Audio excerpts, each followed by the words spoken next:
इधर छत्तीसगढ़ में भी मौसम ने अपना मिजाज बदल लिया है। कई जिलों में आंधी के साथ साथ तेज बारिश हो रही है। बिलासपुर, बालोद, मुंगेली, सूरजपुर इन इलाकों में बारिश है। सुबह से तेज गरज के साथ बारिश हो रही है और उमस भरी गर्मी से एक तरीके से लोगों को राहत मिल गई है। बालोद में देर रात तेज आंधी भी आई। बड़े बड़े पेड़ टूटकर नेशनल हाईवे पर गिर पड़े और पेड़ गिरने से यातायात ठप हो गया। पुलिस ने ग्रामीणों की मदद से हालांकि इन पेड़ों को हटा लिया है। मुंगेली के कई इलाकों में लगातार बारिश हो रही है। छत्तीसगढ़ में आंधी तूफान का अलर्ट है। निसर्ग के चलते अलर्ट जारी किया गया है।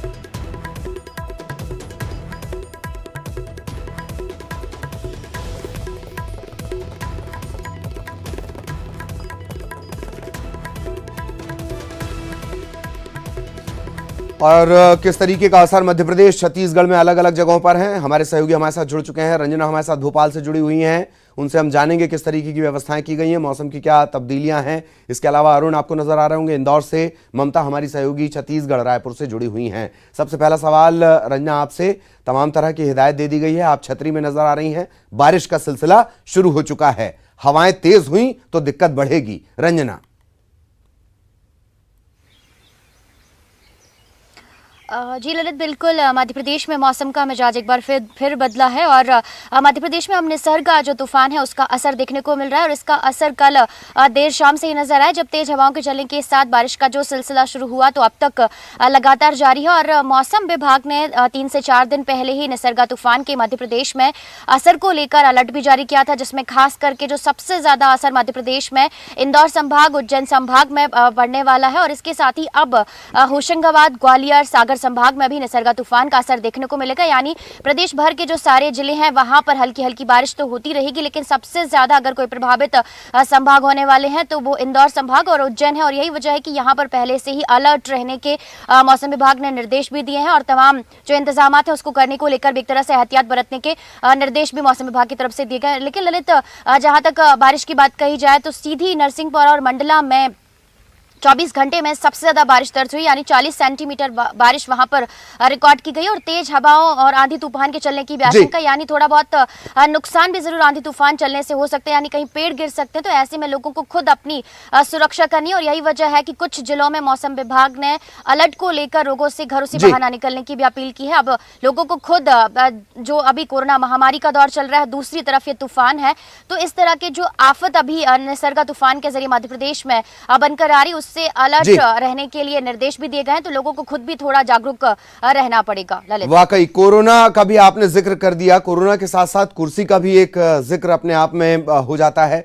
अरुण, सियासी तौर पर सबसे ज्यादा तपता हुआ मालवा और अब निसर्ग की आफत, अपील भी की गई है कि 11 से 2 बाहर ना निकलें अगर जरूरी ना हो तो। अरुण।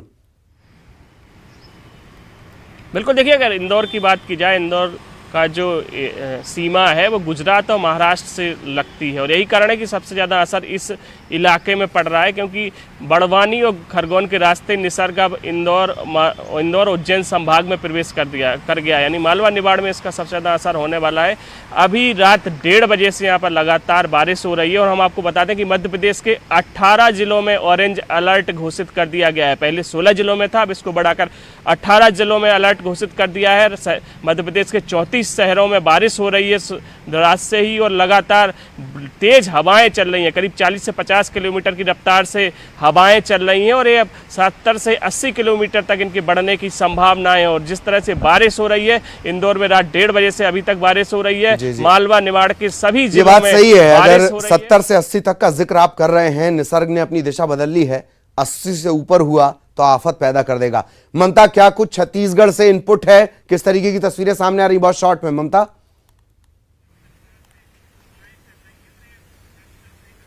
बिल्कुल, देखिए राजधानी रायपुर में बादल छाए हुए हैं और इसके साथ ही अगर हम बात करें तो पूरे छत्तीसगढ़ में, खासतौर पर उत्तरी छत्तीसगढ़ में हल्की से मध्यम बारिश हो सकती है और तेज हवाएं चल सकती है। मौसम विभाग का कहना है कि इसको लेकर लोगों को थोड़ा सावधान रहने की जरूरत है। उसके साथ ही अगर हम बात करें तो सरगुजा में भी अच्छी खासी बारिश हो सकती है और जो निसर्ग है उसका असर दिखाई दे रहा है। यही वजह है कि जो टेम्परेचर बढ़ा हुआ था वो टेम्परेचर डाउन हो गया। राजधानी रायपुर में 32 डिग्री तक पारा गिर चुका है और वहीं अगर हम बात करें तो पूरे प्रदेश भर में भी 5 से 6 डिग्री तक के तापमान में कमी आई है। तो अगले 24 घंटों तक इसी तरह की स्थिति बनी रह सकती है। कहीं कहीं पे तेज हवाएं और अंधड़ चलेगी जी। और इसके साथ ही अगर हम बात करें तो प्रदेश के कई हिस्सों में हल्की से मध्यम बारिश होगी। जी चलिए, बहुत बहुत शुक्रिया आप सभी का। और ये तमाम हमारे सहयोगी जुड़े हुए थे हमारे साथ। यहाँ